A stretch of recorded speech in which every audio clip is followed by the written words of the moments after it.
Hello, sir. Hi, Namaskar. SS. How you doing? I am doing great, sir. I'm uh, so happy to meet you, see you, talk to you. Uh, it's an honor. Well, I have to tell you, I thought your movie was outstanding. I hadn't seen it when we met, but Yeah. I saw it last week and it was just amazing. I couldn't believe my eyes. It was just for me, it was like eye candy.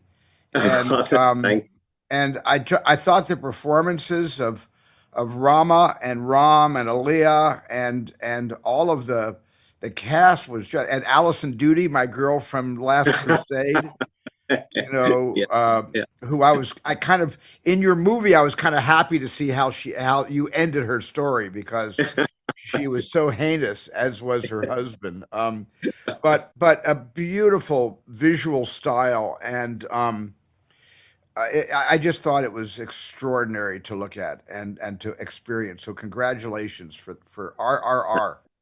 Thank you, sir. Thank you so much. I can almost get up from the chair and do a dance from your compliments. It means a lot to me. Thank you so much, and I'm so happy that you saw the film. Thank you so much, sir. Well, And we're not on this sort of Zoom professionally, and we see each other again. I have a lot he, of questions I want to ask you about how you made the movie. I've got a oh, lot of questions, so we must meet so I can ask you questions. the moment I'm landing there, I'm going to somehow beg, borrow, steal time from your contact your office and beg, borrow your Yes, time, and yes. I'm taking this opportunity to do that, sir. Thank you. I would love that. Thank you very much. And coming to Fabelmans, it was such a joyous experience. I wish I could see it in the theater. I could only see it in the, but obviously it is releasing this weekend in India.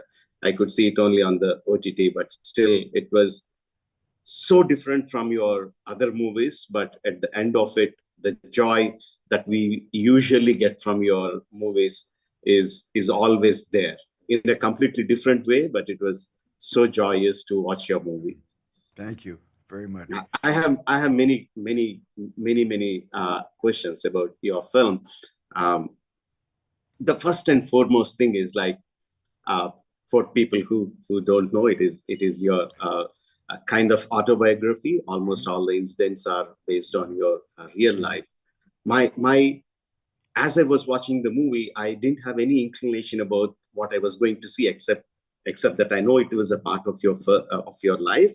But as I was watching, I was seeing the unraveling of not only your personal life but your parents' life, your siblings' life, and as I was watching it, I was thinking, what would have been his thought process? Uh, what is that? It is different from all your films to this because you're talking about your not only your personal life but the personal life of your parents, and you are just putting it to the world. Were you worried? Were you scared? Were you apprehensive? I really want to know how. What was your thought process on the approach to a Fablemans? Well, the decision to tell my own story because I've been so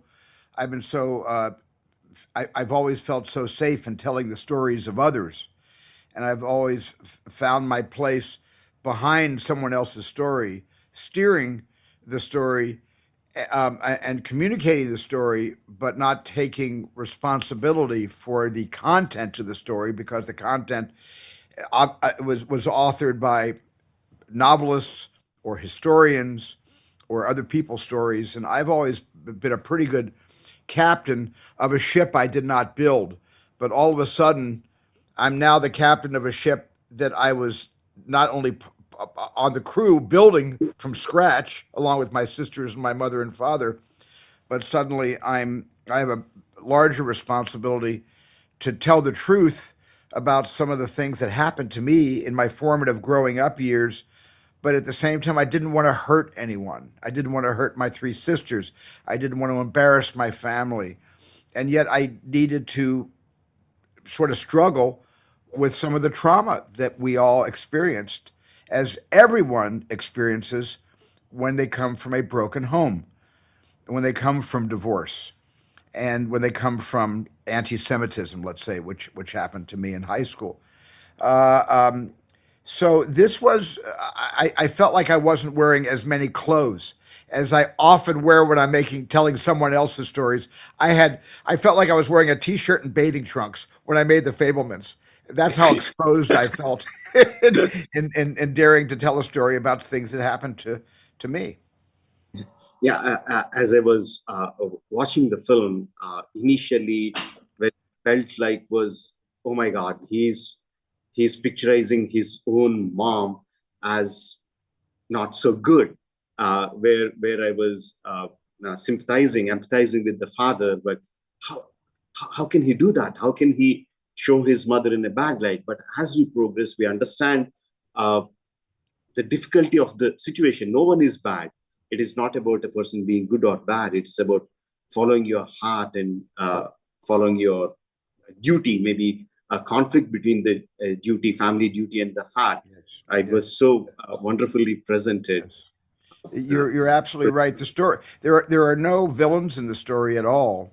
yes, If yes, anything, the villains are the people outside the story that belittle you for reasons yes, that empower them by belittling and diminishing you. So the villains, the bullies, obviously are the villains of the story. But even the bullies have their own personal secrets that yes, causes my main bully to have yeah, that emotional reaction, which I don't want to yeah, give away at the end of the yes, story. yes, Um, but I really believe that because there are no villains in the story, it's a story about love. It's a story about a young boy, much like myself, named Sammy Fableman, who falls in love with movie cameras and making movies with his neighborhood friends, which eventually is going to lead him to a career. And it's a story about his mother, yeah, who who never plans to fall in love with her husband's best friend and business partner, which is absolutely what happened in our lives. It's exactly what happened, and it's about following your heart, and not sacrificing yourself and your own happiness and your own future to make others around you safe and comfortable. My yeah, mom was very, she took life into her own hands, and she had a huge, beautiful personality, but she was always very honest about what she needed and what she wanted from this life. And she took it for herself, but she still brought all of us along with her. So we never felt abandoned by the choices that she was making. She always included us in her choices. yes. And I think it is so difficult to. I mean, she's a real life character, but to write Yeah. that character on paper and make it look so justified, her actions, her to make the actions look so justified. I think that required fantastic writing and fantastic performance by the actor. Unfortunately, I don't know her name, but Michelle uh, Williams. yeah, Michelle Williams played she Mitzi, did a and yeah. fantastic job with that. And when I saw the two scenes, 2.5 scenes of Uncle Boris, I just fell in love with that guy. But I wanted to ask you, uh, art and family, were you ever torn apart in your life? I don't think art and family was a question that was posed to me when I was 16, 17 years old. But Of course, Tony Kushner and I wrote that scene, which we think is kind of the unifying theory of this film, of this entire film about art. And it's kind of scary when you take a position in any movie to try to define what art is, because art means something to everyone, to the artist, and to all of us appreciating someone else's art. It means so many different things, but the personal meaning about art and family will tear you in half. Happened to me later after I had already established myself as a filmmaker, as a working director. And Kate and I started raising a family, and we started having children. We have 7 kids now. But the choice I had to make in taking a job that would move me to another country for 4 or 5 months where I wouldn't see my family every day. That was the art and family that pulled that was really a rending, ripping kind of experience. The choices Yes. I had to make, and there were several films where I chose not to make. They offered me Harry Potter. I chose to turn down the first Harry Potter to Ah, basically spend that next year and a half with my family, my young kids growing up. yeah. So I sacrificed a great franchise, which very happy even today, looking back, very happy to have done to be with my family. Other times, my family stayed in Los Angeles, and I went abroad to tell a story. Yeah, I can really understand. Luckily for me, I keep my whole family in the film business. My wife, my son, my kids, my brother, my brother's wife. Everyone is with me along with me making movies, so I don't miss my family. I'm Well, that quite happens lucky. sometimes. I've made a number of films where my family has actually moved to like my whole family came to Poland when I made Schindler's List. We all lived in Krakow for 4.5 Yeah, months. But there are other films where you can't do that. of course. And uh,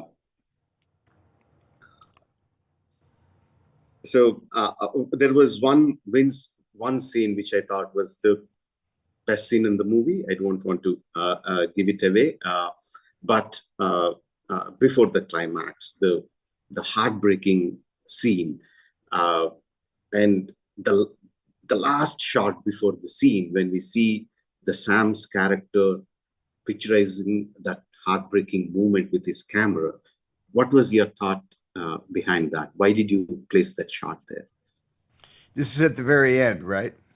Yes, I guess we say we have that term we use about knocking down the fourth wall, yes, where we hope to tell stories that the audience is inside the story, and by the end of any movie, the audience wants to feel like they're still inside the experience of watching those characters and hearing how those characters are going to end the story or how the story is going to end.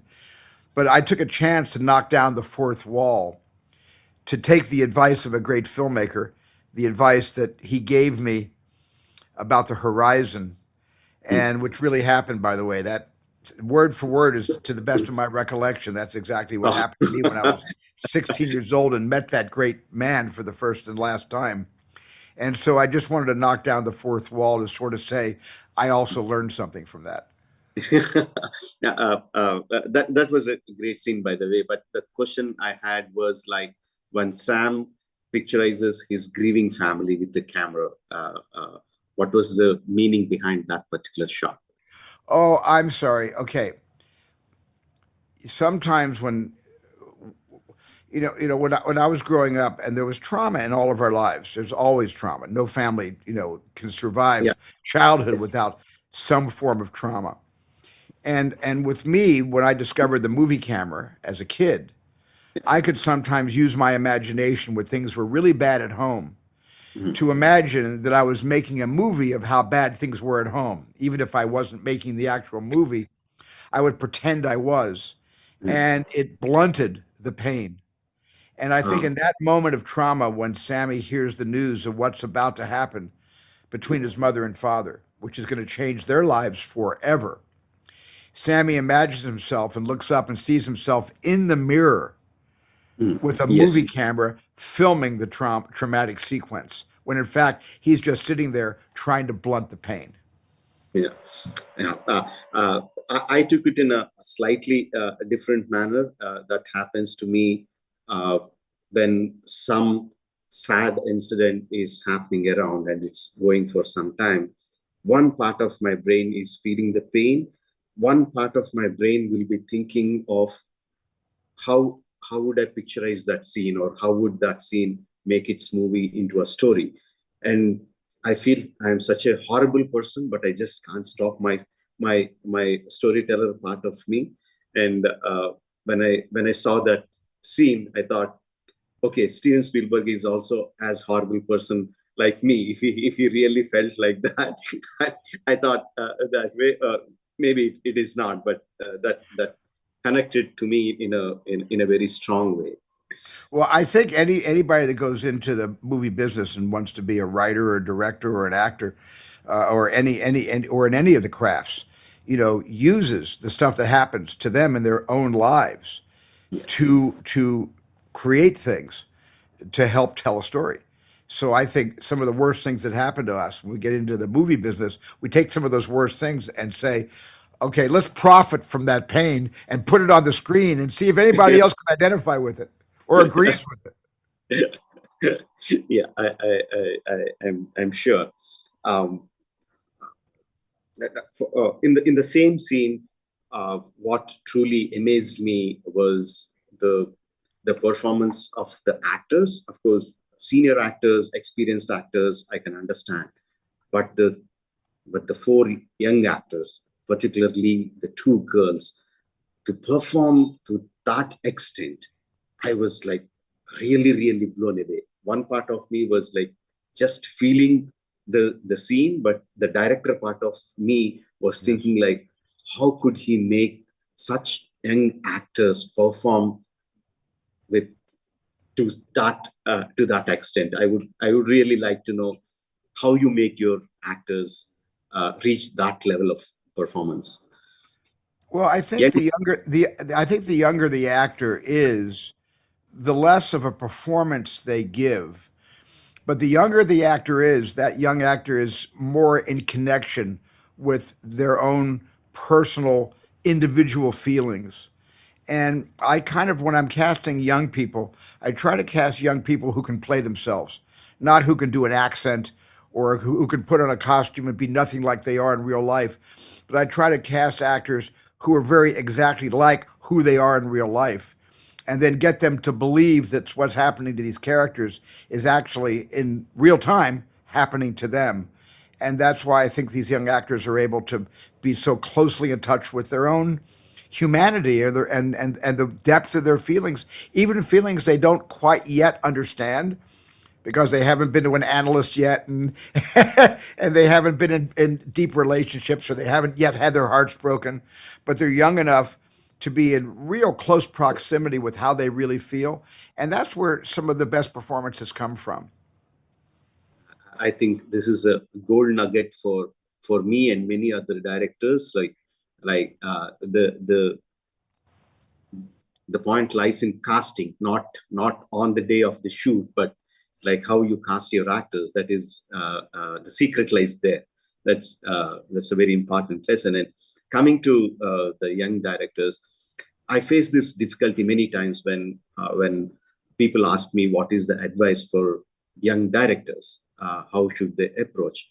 Uh, one part of me tells me that you have to work your asses off. You have to work Mhm. so many years in the industry. You learn the uh, uh, how industry works. You have the experience. You don't rush into things. With experience, you know not only the film techniques but also the emotions and how to carry the emotions to the audiences. You learn all those things. One part of me wants to tell that.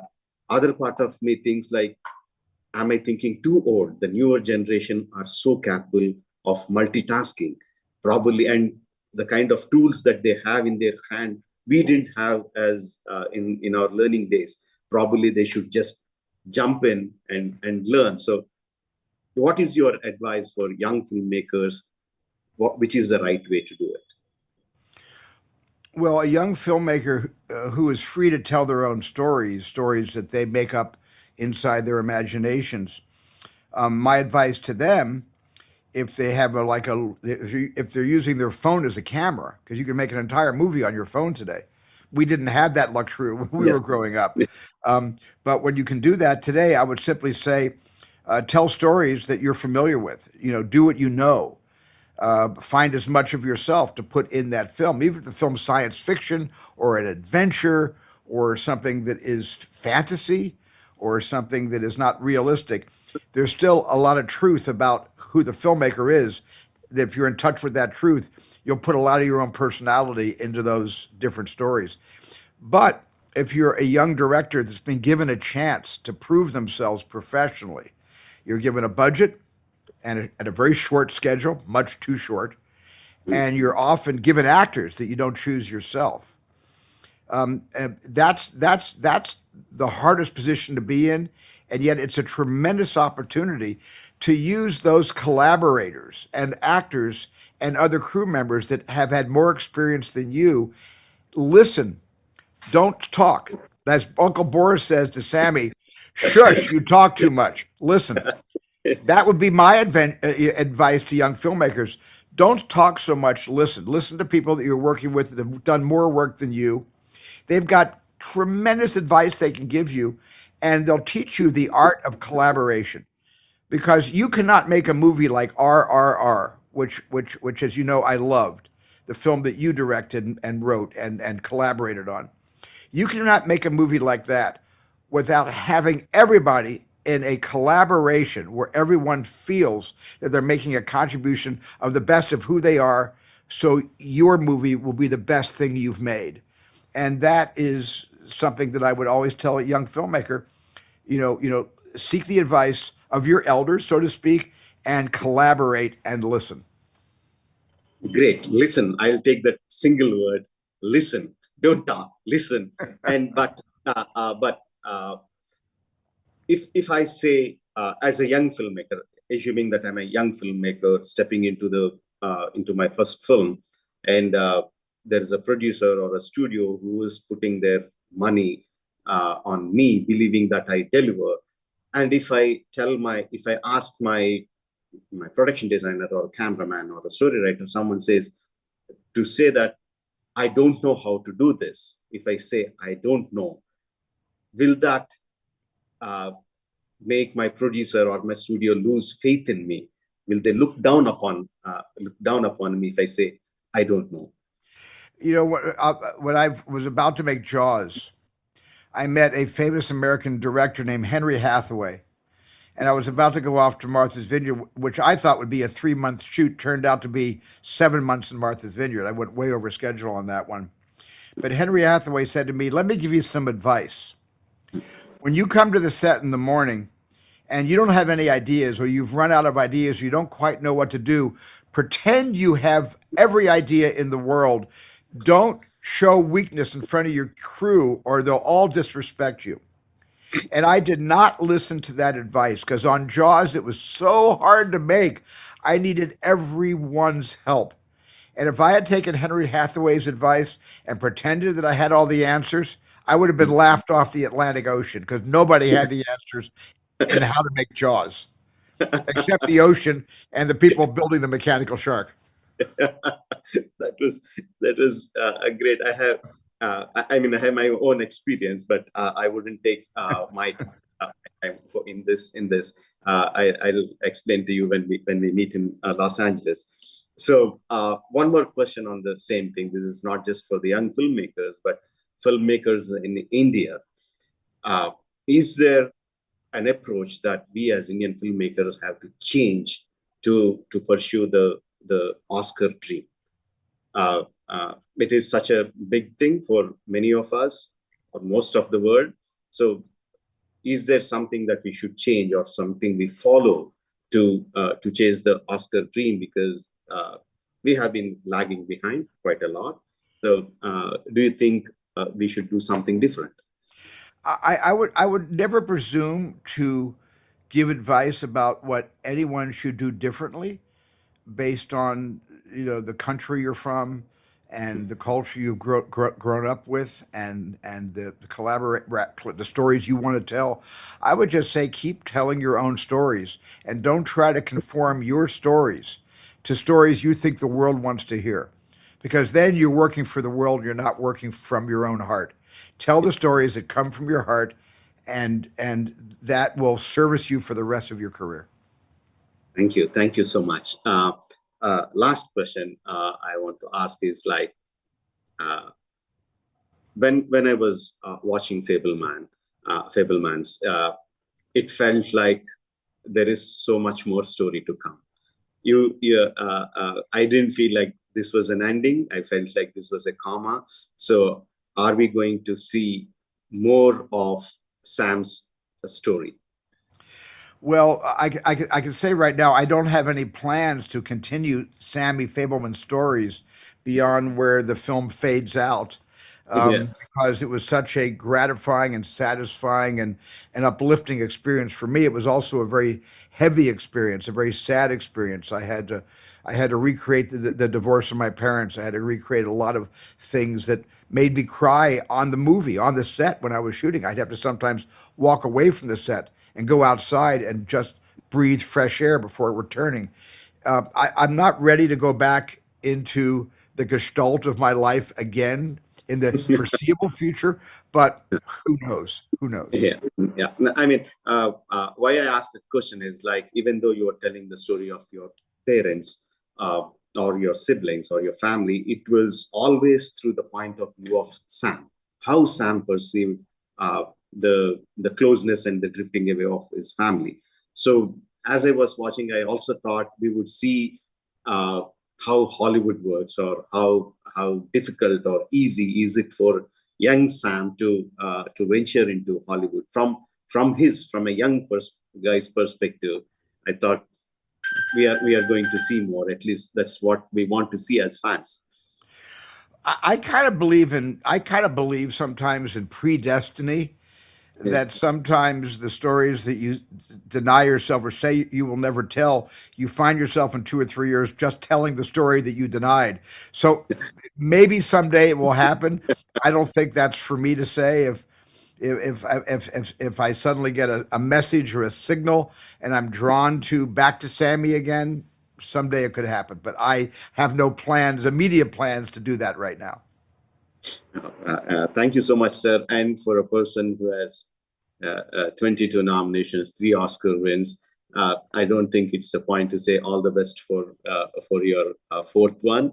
And for a person who has so many successes, I don't need to wish that your film in India will be a big success. But we as fans really, really look forward for both of them, and hope you come to India to celebrate the success of Fabelmans here. Well, thank you. I miss India. I spent time there, as you know, in the 70s and 90s and 2000s. Yeah, I love my partners, Reliance, yeah. and they've been partners with me for many years, and I have a lot of connections with India, which I'm very proud of. Hopefully, you'll find another story where you have to come and shoot here in India with Indians, with Indian crew, with Indian actors. I would love that. Last time I was in India was 1976 when I made Close Encounters of the Third Yes, Kind in a small town called Hal, outside uh, of Mumbai or Bombay yes, in those days. yes, yes.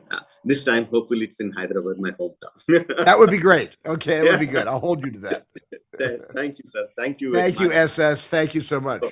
Hoping to Thank you. catch you in Los Angeles very, very soon. Thank you, sir. I hope to see you here. Thank you.